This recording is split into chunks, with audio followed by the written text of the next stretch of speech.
আজকের ভিডিওতে আমরা জানবো অনার্স এবং ডিগ্রির মধ্যে বেশ কিছু পার্থক্য।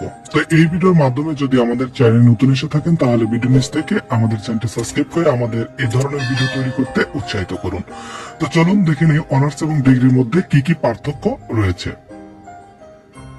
তো এক নম্বর যে পার্থক্য, অনার্স হচ্ছে স্নাতক সম্মান আর ডিগ্রি হচ্ছে শুধু স্নাতক। অর্থাৎ অনার্স ডিগ্রি কোথাও লিখতে হলে আপনার ব্র্যাকেটের মধ্যে এভাবে সম্মান লিখতে হবে, আর ডিগ্রিতে শুধু স্নাতক লিখলেই হবে। ওকে।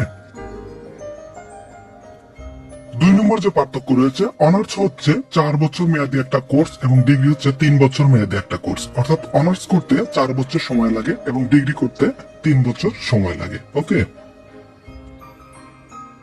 আচ্ছা, 3 নম্বরে যে পার্থক্য রয়েছে, অনার্সে মূলত যে কোনো একটি বিষয়ের উপর খুঁটিনাটি পড়ানো হয়ে থাকে, কিন্তু ডিগ্রিতে আলাদাভাবে বেশ কয়েকটি বিষয় নিয়ে পড়ানো হয়। ওকে।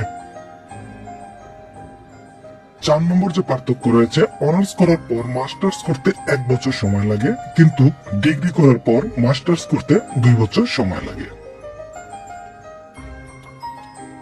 5 নম্বর যে পার্থক্য রয়েছে, চাকরির ক্ষেত্রে অনার্স সম্পূর্ণকারীদের সরাসরি অনেক ব্যাংক বা কোম্পানিতে চাকরির নিয়োগ দিয়ে থাকে, কিন্তু ডিগ্রি সম্পূর্ণকারীদের মাস্টার সম্পূর্ণ না করলে খুব একটা নিয়োগ হয় না। ওকে।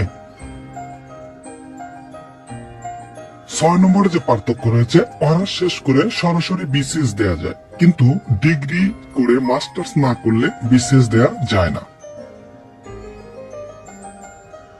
7 নম্বর যে পার্থক্য রয়েছে, অনার্স এবং ডিগ্রি করে মাস্টার্স করলে উভয়ের মান বা অগ্রাধিকার সমান হয়ে যায়। ওকে। সর্বশেষ 8 নম্বর যে পার্থক্য রয়েছে, যাদের এসএসসি ও এইচএসসি তে জিপিএ 2.5 এর নিচে, তারা সাধারণত অনার্সে পড়তে পারেন না। তাদের ডিগ্রি অথবা প্রাইভেট বিশ্ববিদ্যালয় থেকে কোর্স কমপ্লিট করতে হয়। ওকে।